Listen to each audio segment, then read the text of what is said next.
This episode of the Tudors Dynasty and Beyond podcast is brought to you by Mrs. Bakewell's.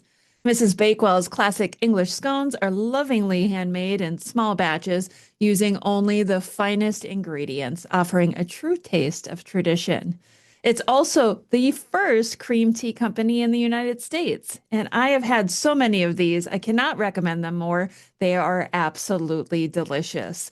I shared some with my sister this weekend, who has been to the UK, and she thought they were absolutely phenomenal. So please check them out for yourself. Head on over to mrsbakewells.com. You're listening to Dr. Emma and me on the Tudors Dynasty and Beyond podcast. And now, here are your hosts. Hello and welcome back. Well, it's Thursday. You know what that means. It's time for Dr. Emma and me. Welcome back, Emma. Hi, Rebecca. How are you? I'm good. It's, like I said, it's Thursday. Thursdays are always such fun days for me to be able to chat with my bestie about history, right? Yes. Thursday has always been my favorite day of the week. Do you know why? Because it was Thirsty Thursday. It's like you read my mind. It's like you know me. Back in college, when you were cool, you would go out on a Thursday because that's the day the younger people couldn't go out. Yeah. I'm talking about Spain, where people can, it's not 21. It was 16 when I was 16, the age you could buy alcohol in Spain. So when you went to college, you made sure that you went out on Thursday because that was the night that only the college kids were out. So it was it was a good memories about Thursdays. Who doesn't like? It's like the promise of the weekend. I love it. Yeah, right. The weekend is almost here. Time to get crazy. One more day. Thirsty Thursday. That is going to be Thursday. If we ever do a people trivia. Should tell us their stories about Thirsty Thursdays. Oh, jeez. If they remember them. Yeah. I forgot all of them. And it was before social media. So great for me. Yeah, exactly. We are privileged, the people who are a certain age, because all those years are not recorded or No, thank goodness. all over social media, right? Yeah, exactly. Yes, we just got to be young and have fun. Yeah, we did. Yeah. Speaking of being young and having fun, this is us, right? Right now, we're young and having a good time. Still young. Now young is expanding, and now you can be very young for a long time. That's how I'm going to approach it. Yeah. Well, when this episode airs, it will be a day after my birthday, so I will still be young. Yes, always young, never unyoung. And a birthday is a celebration. If you're not going to celebrate your own birthday, girl, you know what I mean? You have to make an effort every year to be happy for your birthday. I always get excited. Are you excited for your birthday? I don't know. I feel like I've never been one to take the day off from work on my birthday. I would rather go to work and then have everybody treat me special all day. Oh, Americans, they don't know about life. Well, obviously, when you're an adult, your birthday usually can be on a day that, it's a work day. Yeah. But that's what the afternoon is for, girl.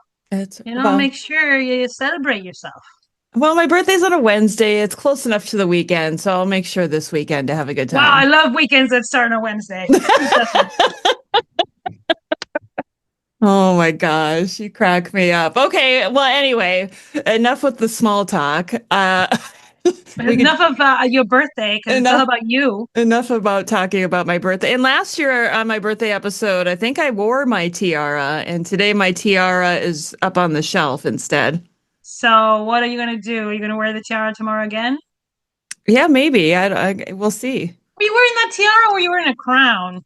No, it was that tiara. That's the only one I have. Yeah. Oh, wait a minute. I did have that Burger King crown, didn't I? Yes, I remember it was that Burger King crown. You'll have to go to your records and check it out. I think it might have been the crown.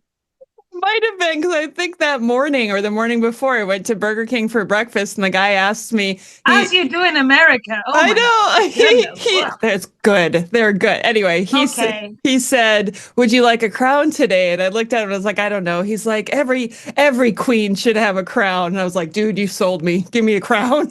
Make that a big menu. Thank you. Yes. Yeah, exactly. Oh, I love it. Well, he's right. We all deserve a bit of bling bling in our lives, and who doesn't Yeah. like wearing a crown? Who doesn't? Who doesn't? Honestly. Especially one from Burger King. That's so glamorous. So paper.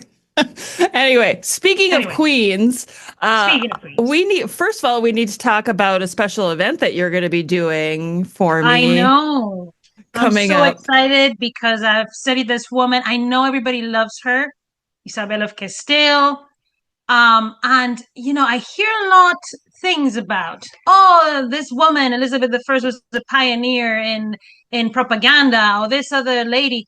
It was Isabel who started all of this. She was the OG influencer for queens in the Renaissance, and I know people love her. So I thought that showing what I know about how she is the OG and how she used art and culture to make her power so much more bigger, but also so impactful in our memory, in our collective Yeah. memory, because 500 years later, we're still talking about this woman, right? This Yeah. queen. So I love it. I love it. Thank you, Rebecca, for supporting my work always. As you know, I've studied for decades Isabel of Castile. So I'm excited to do this. Yeah, I'm excited too. And when I think it's October 25th, is when you're going to be doing this special event, which is right after your 6-week course on Catherine of Aragon is over. What a I perfect know. way, like what a perfect end cap to a I Catherine of Aragon know. course. Oh, I'm gonna be emotional. It's definitely it's been a ride and I love it. And Isabel is, I love Catherine, but I'm torn when they like, well, who's your favorite historical Mm. character? Because Isabel is always in the back of my mind. We couldn't know the things we know about Catherine without knowing the things that Isabel has left us and the impact that she had in Europe and the world, really, right? I mean, Yeah. we all know Yeah. why, right? Obviously, we all remember 1492 and what happened there. So, but there's a lot of misconceptions about her. She's been highly criticized. So I think this event will show that, I mean, monarchs are not perfect people. None of them are. And in the case of it, the women, I think we just judge them very harshly. They are the awful or the best, right? Or they are Yeah. either Mary Tudors or Elizabeth the First, right? Yeah. Isabel is one of those that is like, hey, careful with this one, you know? She's definitely a powerhouse. She believes in education above all, but she was ruthless. And oof, if she had to do what she had to do, you didn't want to be in the middle. I can't wait for this special event. So if you're watching or listening right now and you're interested, there will be a link in the show notes for you to find more information on how to get a ticket. But Yes, today we're doing yes, Parallel Lives still. We're still in the Parallel Lives series. And I after the love it. last episode, you and I kind of quickly discussed who we wanted to chat about next. And you get to tell everybody today who we're going to be talking about. Oh, well, Queens, we're going with the theme of Queens. We have a very, very famous queen, ill-fated queen, Mary Stuart, Queen of Scots. On the one hand, on one side of the ring, we have Mary Queen of Ding, Scots. ding, ding, ding. Ding, ding, ding, ding. We all know her. We all have ideas about her. We hate her. We love her. There's no in between, right? Right. Um, Talking about her and her life, she's definitely someone that had a remarkable life, regardless Yeah. if you like her or not. Yeah. And then on the other side of the ring, ding, ding, ding, it's my obsession with the Spanish monarchy and thinking a bit about the time that Mary Queen of Scots lived and kind of like if I could come up with parallels, I found the perfect match for her. She's not a queen, but she's a noblewoman, a high-ranking noblewoman in this court, the Spanish court called, known commonly as the Princess of Éboli, but that was by marriage. But her given name, and I'm going to say this slowly. Okay, so Doña, any noblewoman, like in the same way that in England we say lady, in Spain we say Doña. Okay, so Doña Ana, so her name is Ana, Anne, de Mendoza, de la Cerda, y de Silva Cifuentes. Long names in Spain.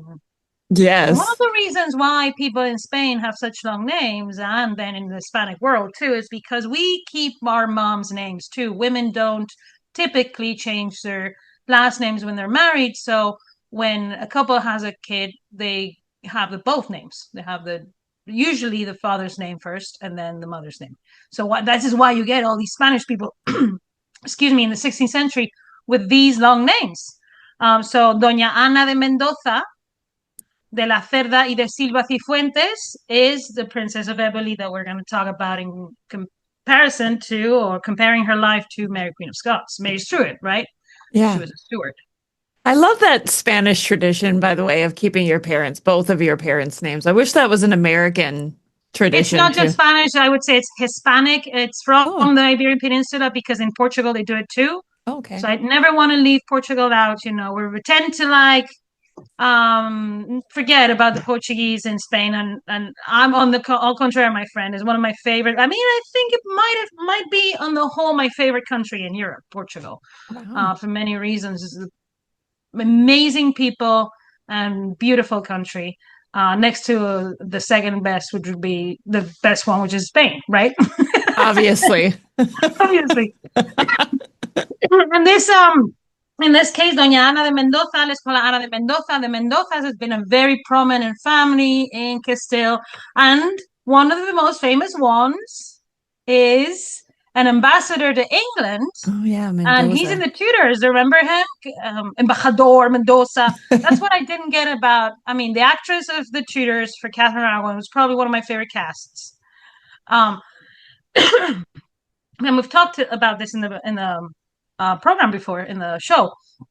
The problem is her accent when she tries to like say a sentence or two in Spanish, right? So every time she would say Embajador Mendoza, I would just like, no, no, no, no. You're So not suspending my disbelief right now. So that's what, and it's cringy for anyone who speaks Spanish, by the way, not just me. It's not just me being posh.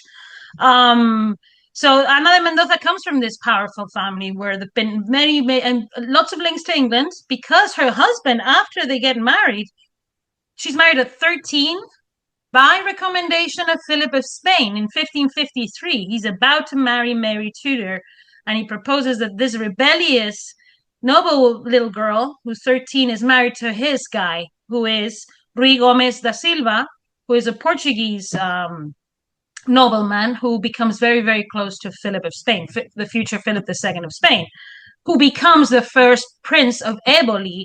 And that's how she becomes Princess of Éboli. But by birth, she was Princess of Melito and Duchess of Pastrana in her own right. So Hmm. this is someone with a lot of power, too. She has a lot of power. And before we go any longer, we have to say this woman is very famous.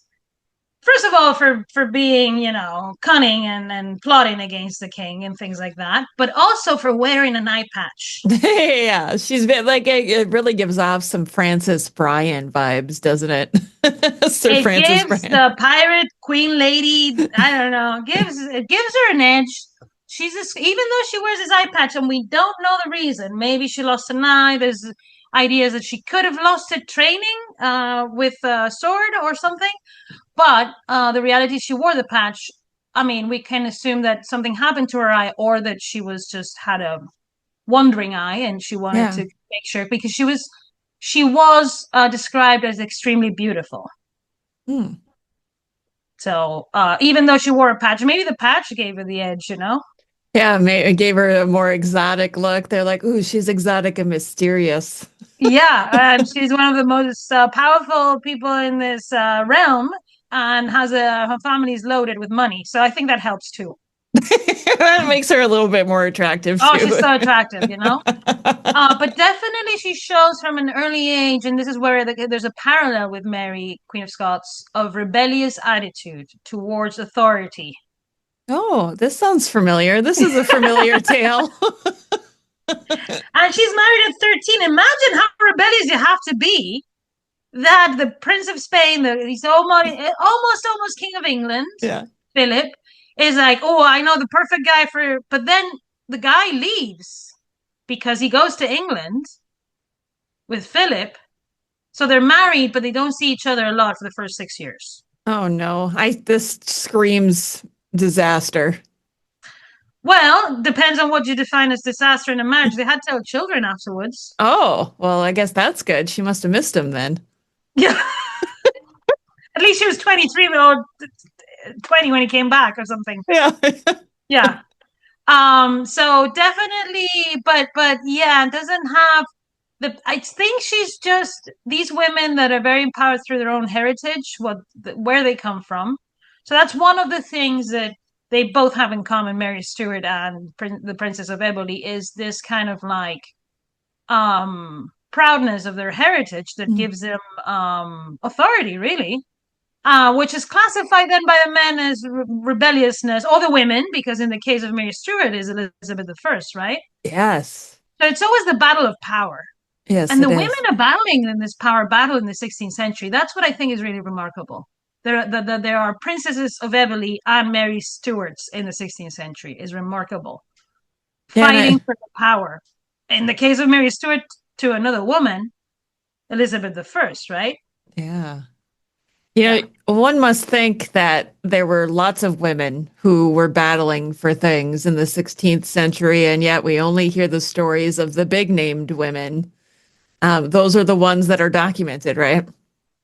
Exactly. There's a lot of women I find. I look a lot at accounts. I look a lot, and in the case of the court of Isabel of Castile, just to bring her up again, there's a lot of women involved in many things. In the case of the sources we do have for Catherine of Aragon and Mary Tudor, we see women involved in really, really important stuff. For example, they're bringing a lot of the New Year's gifts to the monarchs. Mm. So what I want to say with this is that women are not involved in the production of culture and art and things like that because those are domestic things that they are in their realm. They're at home arranging the home, and these objects are used for their chapels, these paintings. And in the case of the portraits that we talk a lot about, and Mary Stuart has some of the most amazing portraits ever. She's painted by the Clouets. Hmm. I think there's a portrait of Mary Stuart in the Prado that hasn't been identified yet. Ooh, I'm intrigued. You'll have to tell me more about this later. Just saying. Maybe next time I go to Madrid, I can have a look at it. And but well, we have to think that, for example, Mary Stuart and this Princess of Éboli, Ana de Mendoza, have more in common than we think. They share a very good friend Oh, who could they share as a friend. as a So think friend? about this. Where is Mary Stuart when she's young? In Of France. course, she's in France, right? Yeah, yeah. So in France, Mary Stuart, that is betrothed, because her mother is Marie de Guise, and France and Scotland have always had a close connection. She's betrothed to the Dauphin, to the heir of the crown, Hmm. in France, and she goes to France. She's painted by the Clouets and all that, and there she encounters Isabel Elizabeth of Valois, who becomes the third wife of Philip. You know how a lot I say Charles V is in everything? Yeah. Philip II is in everything in the second half of the 16th century. Well, it helps when you marry a bunch of women. Four. Yes. He's not a Henry VIII, but he's not It's doing a bad close. job. He's close. So he marries Elizabeth of Valois, who travels through the Spanish court and becomes really good friends with Ana de Mendoza. Wow. Yes. Wow. And Mary Stuart would remember Elizabeth of Valois for years and years. She would say in her letters she missed her dearly. So obviously, Elizabeth of Valois was someone who had a way to herself that the women, which is I think is very important too when you become a queen, right? A queen consort, to have that power of attraction to other women in the court that want to Yeah. look like you. And in the case of Elizabeth of Valois, it's very important because she becomes the patron of Sofonisba Anguissola, the portrait painter, the woman portrait painter. Have you heard of her? I think so. I think you've talked about her before, haven't you? Yes, there's many paintings by her in the Prado. She was one of the ladies in waiting to Elizabeth of Valois. Mm. She was an Italian recruited by Philip II of Spain to work for his wife, Oh. right? And she paints arguably the best picture of Philip II of Spain.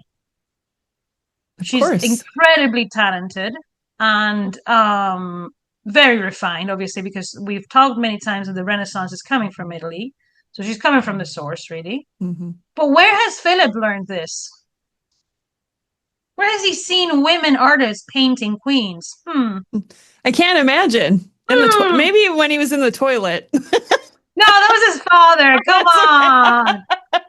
His father was born in the I toilet. think I was just trying to come up with a way for us to talk about Philip Charles. II was born when Charles V ditched Mary and married Elizabeth of Portugal. That's how Philip II is born. Oh. Isn't it crazy? And then Mary Tudor marries him? Ugh. That's what we should be talking about. How weird is that? There's too much. And that whole family, that's all. There's a lot of weirdness going on there, isn't Oh, there? I know. Still, after Henry VIII executed Anne Boleyn, remember that? Did What he year re- was it? 1536, May? did he really execute Anne Boleyn? Well, he had a French guy do it for him, but yes, he had her executed. And after that, he wants to marry a Habsburg. Remember the full-length portrait of well, a Habsburg, someone in the same sphere, someone related Christina. to Catherine of Aragon, because he's pursuing people like Christina of Denmark, Yeah, yes. and he sends Holbein to the court of Mary of Hungary, who's raising Mary of Hungary, Mary Tudor's cousin, so the daughter of Juana and Crybaby, Yeah. who was not born in the toilet. So, You guys, sorry. if you're only listening to this episode, I swear you're missing out on so much. Yes, yes, you are. You are. Watch the video. So these two women that we're talking about today are born or starting their lives. You know, women started early. We said Mhm. Ana Mendoza is at 13 when she's married, like Margaret Beaufort. So, Yeah, but yeah, then her husband leaves. It's more like a promise of a matrimony later on, more than you know what I mean. yeah. So this is 1553.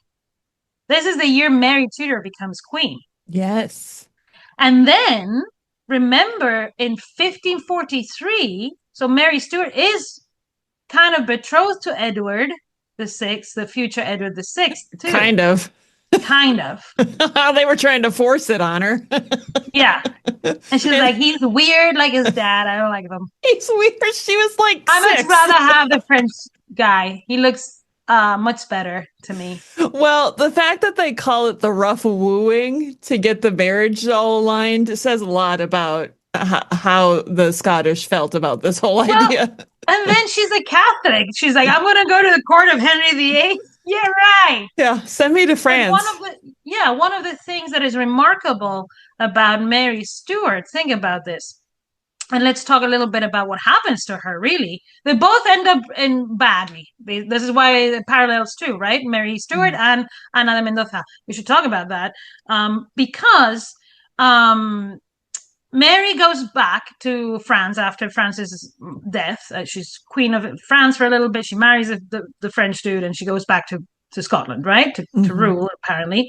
She marries Lord Danley, and then the whole thing happens where he's murdered and all that, right? Yes. And then what happens? She tries to get help from who?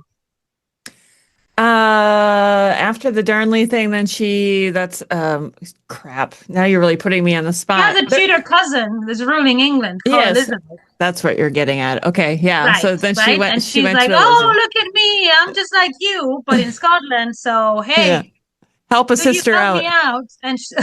And Elizabeth is like, no. And she I'm sorry. imprisons her. Can't get over you. No. Yes, exactly. That's how I see it in my brain. Yeah, That's how yeah. it happened, right? Okay. And then she's like, Hilliard, paint another miniature of me. But like I'm 20 years younger. Um so what happens is Mary Queen of Scots is imprisoned where? In England, Where is she executed? Do you in know? Fotheringay. Following the castle. Yes. Whose castle was that Oh my gosh. originally? I It was a don't very old castle from medieval times, right? But it had been refurbished and taken to the next level, so taken to the Renaissance level by Catherine of Aragon. It Mm, belonged to Catherine of Aragon. okay. John Leland, who was the first most famous antiquarian, worked for Henry VIII and was sent to see a lot of these things, said, it's incredible what this woman did with this castle. So that's where she is executed. There's a drawing of her execution in the British Library. That is we don't have Fotheringay Castle, like many castles from England has disappeared. There's a landmark there, stone, if you want to go and Hmm. see it. But there's a drawing at the British Library of the interior because there's a drawing of the execution of Mary, like a right. Yeah. When in the Brattle Museum, I was looking for stuff on Mary Queen of Scots because it's my favorite museum in the world, and they do have several things other than that portrait that I'm telling you about. But let's say one thing about it. It was painted by a Flemish artist. Mm. I feel like you're quizzing me a lot today, and I am not on my game. I'm just dropping a bomb.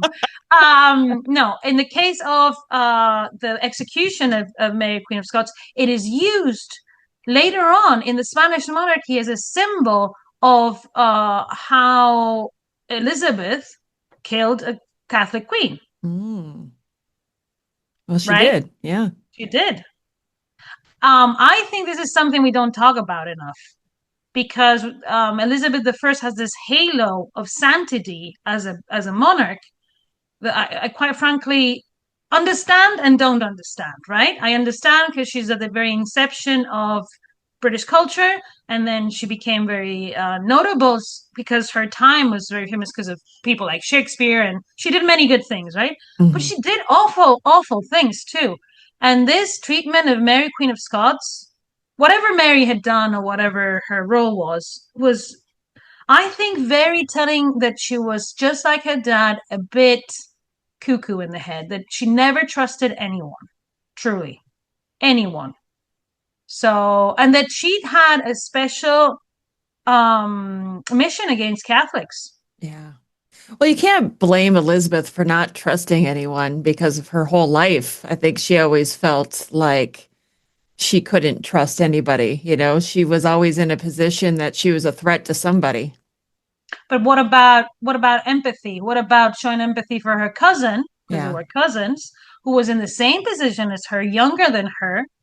Why not make an alliance with your cousin, let her rule in Scotland, teach her how to rule, and find common ground and say, well, you're a Catholic, you can do your thing in Scotland, but we're Anglican here. Yeah, what a tough situation. I'm not making excuses for Elizabeth the First because I have my own gripes with her, but I think it's hard for us to put ourselves in her shoes to fully understand like how influenced was she by her advisors at that time? Was she listening to them or was this all her idea? That's a very good point. And I think anyone who's in leadership should listen to advisors. I mean, you can't do things on your own. Yeah. But at the same time, I think this is Elizabeth's stubbornness because she does not engage in the pursuit of training or a successor. And Yeah. Mary well, I mean, she ends up being the successor because her son ends up being the next king of England. So I'm just very confused about Elizabeth's thought process in executing Mary and really executing anyone who could succeed her, really. Instead of, oh, well, I'll educate her, I'll bring her to my court, I'll have her near me, I'll teach her how to be a good queen, you know? Yeah. Yeah, That would that's have very made more true. sense to me. I think Yeah. that's what Catherine of Aragon would have done if she would have been Elizabeth the First, for example. Yeah. She would have had her enemy very, very close. Because then you make martyrs, and we still talk about the execution of Mary Queen of Scots, We rightfully do. so, Yeah. because of that. And we know, because it's obvious, that one of the main reasons is because she was younger, a Catholic, and better looking. I was just gonna say, and prettier, and that was really And the Elizabeth couldn't take it. right. Yeah, all you had to say is she was prettier, and that would have been enough for any woman. And younger. Don't And don't younger. forget, she was also younger. I was like, what? She's prettier And and then she's this younger? righteous Catholic, right? She's like, I know better because I know more, my moral standards, you know? And Elizabeth's like, ugh, take her to Fotheringay, Take her to Fotheringay. you know, where that. And Elizabeth did not hate every Catholic because she did have, for example, portraits of Elizabeth of Isabel the First of Castile in her collection. Because if there still are in the royal collection today of Isabel and Fernando, and they are in the inventories of Henry VIII, that means that Elizabeth inherited them and had them for all her time as queen with her. So what this is saying is, I think what Elizabeth was is annoyed at the way Mary Stuart behaved. Right? She was too rebellious for her instead of being more strategic and more like let's parlay, let's work this out in a more less confrontational manner. Maybe that would have worked, but nevertheless, she was extreme. So she saw Mary Stuart as a more free-spirited queen, and maybe she was jealous. She was like, I wish I was her in a way, you know? Yeah, I bet One she of those. did. I bet there was part of her where she was like, man, I wish I could And have I made wish, some of these decisions. well, and then there's a part of the other side. Let's look at the other side. Let's look at Mary Stuart. Who gives the right to anyone if Providence, so we talk a lot about Providence, has chosen you to be, and you've already been Queen of France, Yeah, and you're back in your hometown, your home country, and you're Queen of Scotland, and you descend from Henry VII and Elizabeth of York that's too. right. Yes. So it's like, this is my God-given right, woman. How dare you? Yeah. Because she Oh, was right. It was her God given. I mean, I think the two last tutors, no, the not the two last tutors, the Edward, the tutors, especially Edward VI and Elizabeth I, are the weirdest monarchs that I've ever seen. First of all, Edward goes against his father's will. yeah. So changes his. So he not only he's going against Mary, who's a Catholic, he's also going against Elizabeth, who's a Protestant. Yes. So He's people should remember that. So weird. And then Elizabeth never marries and never has an heir. What kind of continuity are you going to have for you? And then never declares who's her. What a weird monarch. It does make you wonder, like, what was going on in her head and why did she let it come to that? Who knows? But she had time.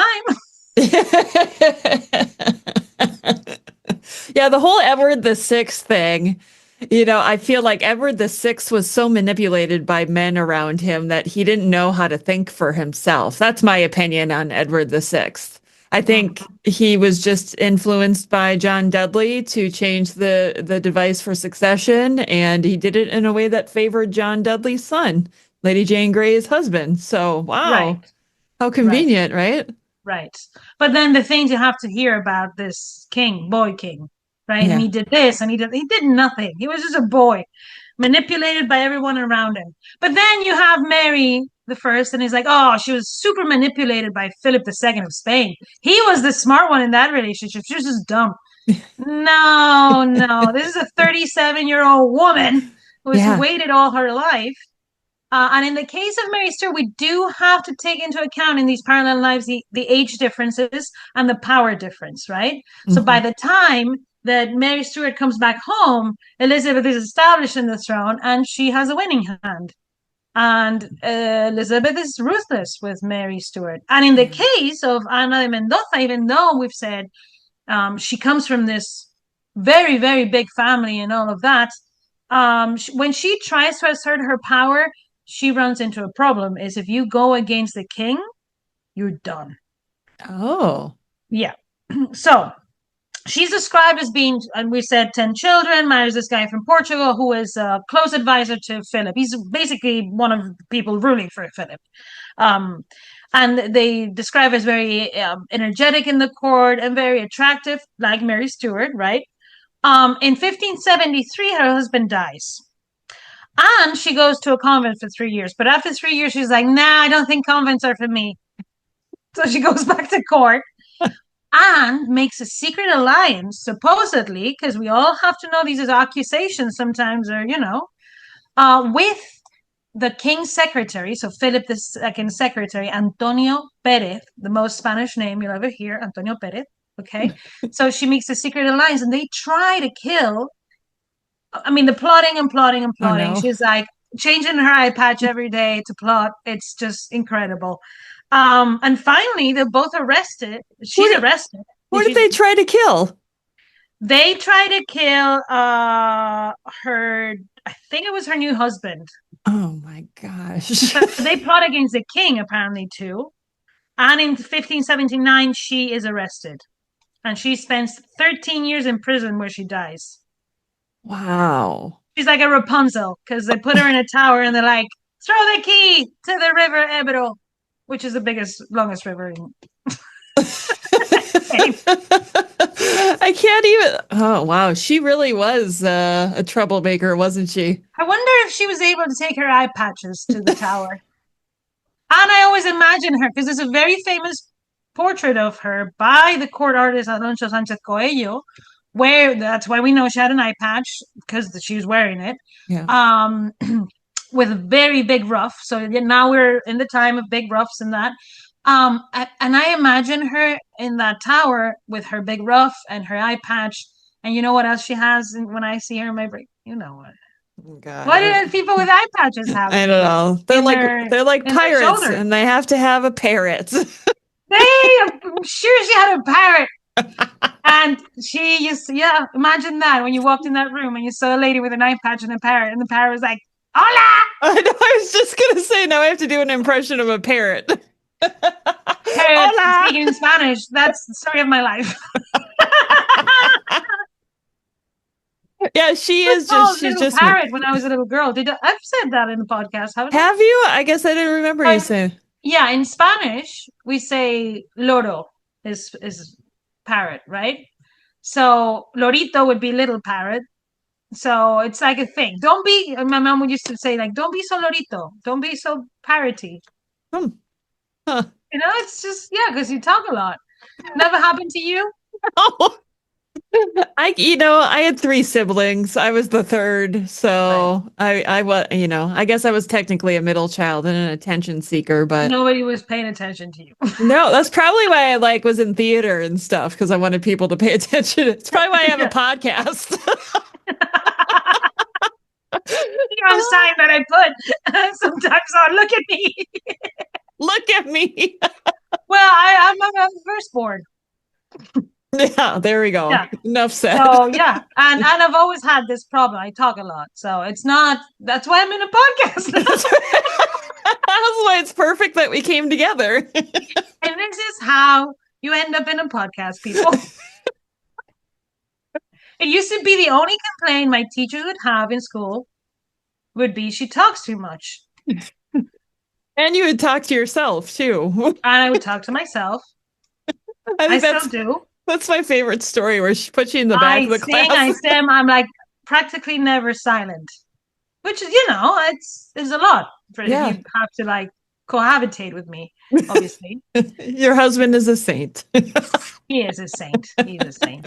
He's a good listener.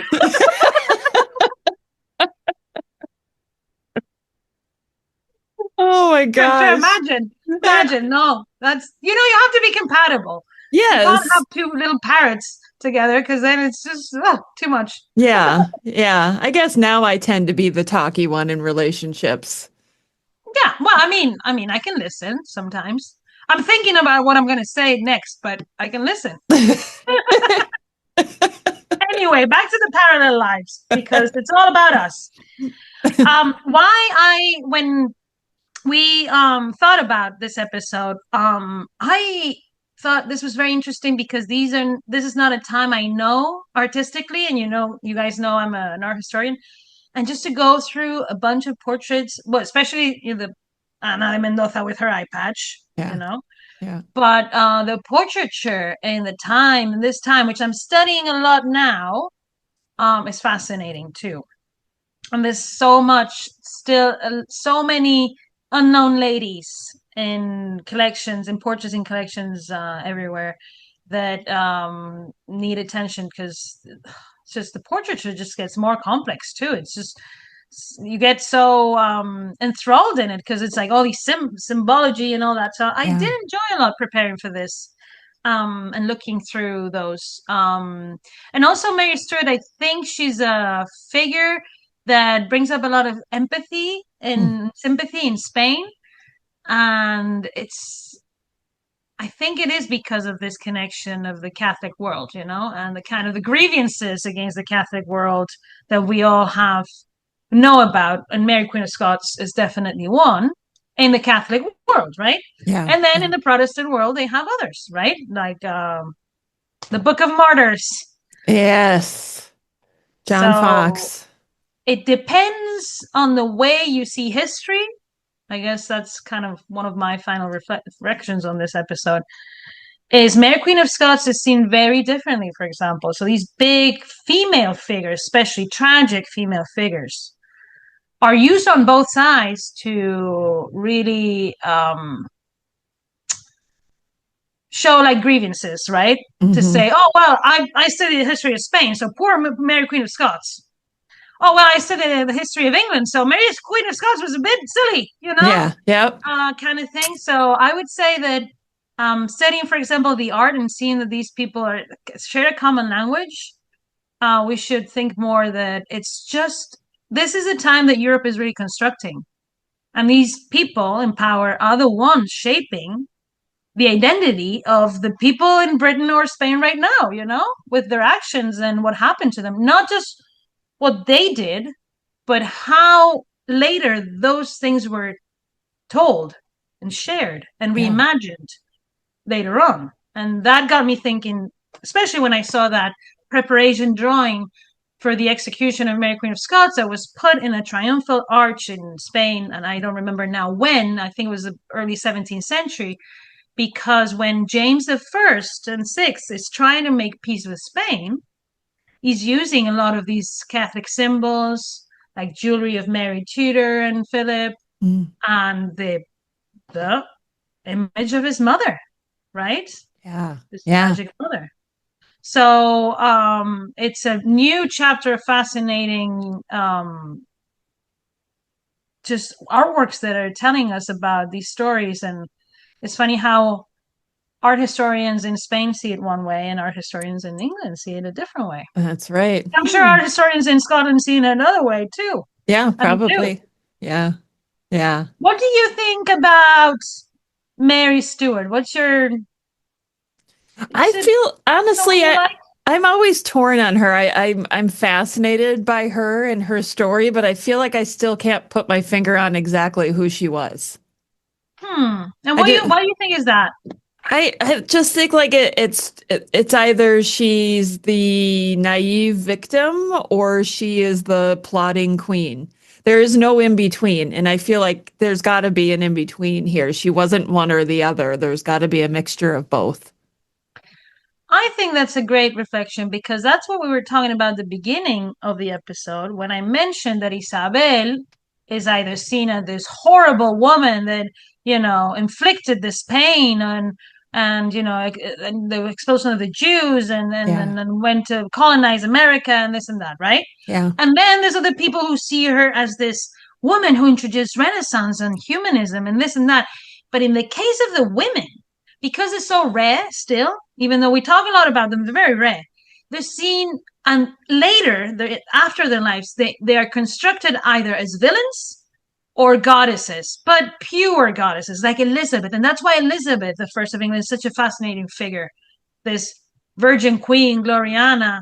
Gloriana was a pretty nasty woman yeah, sometimes, yep. just I like the agree. rest of them. I agree. I agree. So Mary Tudor wasn't that bloody, Right. no. So that's what I'm saying. It's funny. It's the women. I think people judge women in power very harshly, more than they judge Hmm. men in power. Yeah, I They always agree. think their emotions are in the way. What? Men don't get their emotions in the way when they have to make decisions? Come on. Every single war we ever had was started by a man. Right. Right. And a lot of them had been ended by women. In this time, we have lots of treaties. For example, in 1529, the Peace of the Ladies, Margaret of Austria, because why? Because Francis I is too much of a guy to make a real lasting peace. It's the women who have to come together and be like, hey, it's time. You guys have had fun, but it's time because this is getting out of hand. They're like, Okay? knock it off, Go you back guys. to making the pictures and marrying each other. Stop this nonsense right now. Right. 1529 is enough. Or 1530. What was it? I don't remember. So women are seen as either horrible or magnificent, but they're just human beings with good and bad things. And then what a lot of their job was to make peace, to bring peace. So I think we should talk more about that too. Instead of saying they were horrible, she was ugly, she was this, she was that. No, there were very difficult positions, and a lot of the times they're trying to make peace. When Mary Tudor marries Philip of Spain, which is one of the worst things that ever happened to England, she was trying to reestablish a very fruitful economical alliance with the Spanish monarchy for England. So it's not, it depends on how you see it, the perspective you see it. It's a very different story, isn't it? Yeah, it definitely is. Well, Dr. Emma, this has been another fun episode of Parallel Lives to learn about the parallel between these two women, these two noble women in history. I have to mention real quick, too, because the episode I did previous to this was called Executed Queens, and it was about Mary Queen of Scots as well. So you have to do back-to-back episode listening on this one. That's not a bad idea because we're getting Halloweeny, right? It helps more history lovers find the show.